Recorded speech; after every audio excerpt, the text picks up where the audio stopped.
I put it to the Twitterati to come up with questions for you about big bucks. A lot of them lap over each other. Let's go through as many as we can and you give your responses to the general public. James Bottomley first says, have they ever been tempted to go back over fences? And is there still a possibility in the future? I was very much tempted to go back over fences after we had the bonkers race when we beat Don't Push It. And Nichols said, no, I think we'll just try one more. And then after that, I said, I think we should go back and have a go at this. We should go and have a go at that. And he just said, no, I think we'll just stay hurdling for this time. And when after we won the Ladbroke World Hurdle, Paul Nichols said, we ain't going to go back that route. And then I said, well, are you going to enter him in any chase races? So he said, yeah, I might do. You know, I'm bonkers, aren't I? But going forward, it's a very good question. Going forward, we have no intention at all of, he will retire not having jumped another fence. Emlyn Baker says, what's it like owning a show horse? It's fantastic. I mean, it sort of helps average the mess with the ones that aren't quite so good, or not quite so good, but are hopeless. But no, it's great fun, and you know, just at Newbury on Saturday, the atmosphere and the applause for a horse. I mean, I thought, sort of, you know, good Lord, you know, Prince William's walked in the parade ring or what have you. But no, it's a real privilege. Justin O'Hanlon, who works in racing in Ireland, said to me, ask Andy if there's any chance that Connections might put up a match race between Quevega and Big Bucks at some stage. Well, we've already had the conversation with William. Willie says he's been very happy to take on Big Bucks. If Big Bucks is willing to have a sex change operation and come over and turn up in the mares at Cheltenham. And Ruby Wolf says, don't be so stupid. I can't ride both of them. That's what he said to me certainly the other day. Punchestown is the other opportunity, though. I mean, we've all been led to believe that Big Bucks doesn't like travelling much, although he obviously came from France to here. Is that the reason why Punchestown is never on the agenda? Yeah, I mean, what goes wrong with him when he gets? He gets stroppy when he goes to Wincanton for a racecourse gallop, which is 7 miles. So you know, when he came over, he had a goat. Unfortunately, the goat was confiscated by the customs people at Dover. Well, that's quite interesting because he did. Someone actually has tweeted that question, but he did used to live with a goat, didn't he? Or something? He did. I mean, when I bought the goat came in, chucked in, and I said, "Well, do we want the goat?" And Rose Loxton said, "You definitely we want to keep the goat. He loves the goat." And when the goat was confiscated, we got another goat at Ditchcheat. Didn't like that goat, and he's been walking his box ever since. Rob says, at any point during the 2012 World Hurdle, did you think Voler Vedette was going to beat Big Bucks? Oh yes, I mean when Andrew switched right onto the rails, which was a brilliant ride on the Murphy horse, I thought, oh, we're going to get caught, and then of course the sort of rattling of a Ruby and what have you, and we beat him 1.25 lengths. Big Bucks is 9 now. He'll be 10 when it comes to his 5th World Hurdle. Benjo's Pete says, is this Big Bucks' last season? Oh no, I mean, English Dreamer won the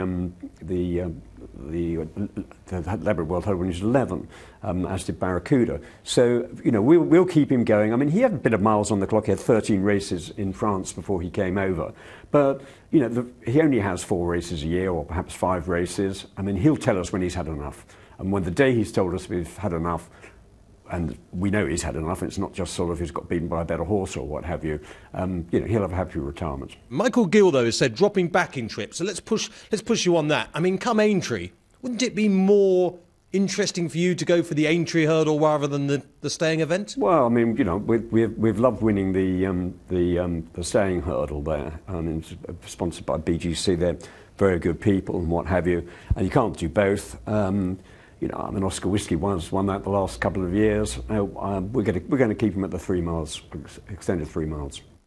John comments, and we're back over the fences issues here. He says, why won't you run it over fences? Well, we've covered that, but don't you get bored winning the same thing? Why won't you be more adventurous? And you, I mean, there is no one in this world more adventurous than you, Andy. Yeah, I mean, we can probably would be sort of more fun doing that, but I think that's a bit like saying, you know, why doesn't, I don't know, the top Formula One driver, so rather than keep on doing that, get on a motorbike and have a go at that and go to the Isle of Man and run around all the roads, etc. You know, we can only beat what's put in front of us. There's been some very good horses, you know, that have that have turned up behind us, whether it be Grand Cru, whether it be Time for Rupert, whether it be, well, I can go on and on and on, you know, Punch Us Down and what have you. So I think Oscar Whiskey as well, I mean, that didn't come second. So we're going to keep going. There are only a limited number of races he can go for. I don't want to put him into some ridiculous handicap, which the Fixed Brush was, where all the other horses are out of the handicap. I'm not saying we wouldn't have won it, but that wouldn't be fair, I don't think. John Ingleson has suggested that if the ground was soft or softer, i.e. really testing conditions, the Champion Hurdle would be a possibility for him. And I think it is fair that McCoy and Walsh have suggested that he could win a Champion Hurdle in very testing. Would you enter him for that race? No.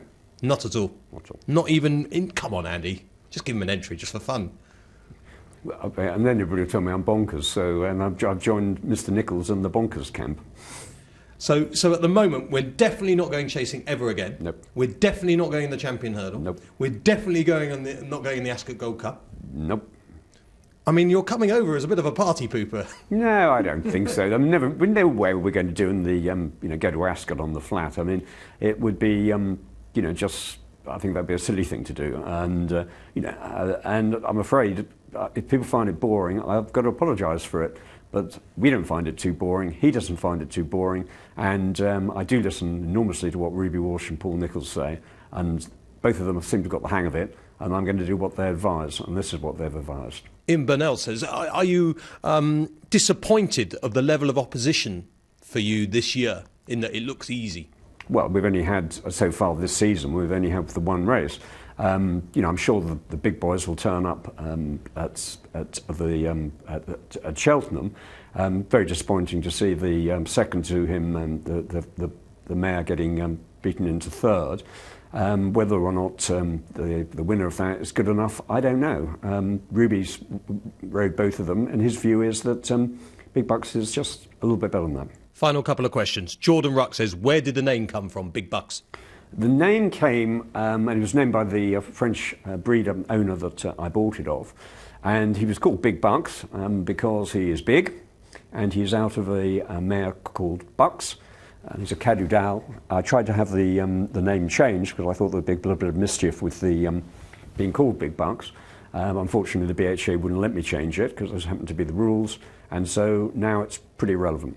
And there are some jockeys that simply can't help themselves as they desperately try and get on a good horse. Ruby Walsh, of course, outstanding on Big Bucks, but Robbie McNamara, the Irish jockey, tweeted and just said to you, can he ride him? He can definitely ride him as long as he's cleared it with Ruby Walsh and Paul Nicholls.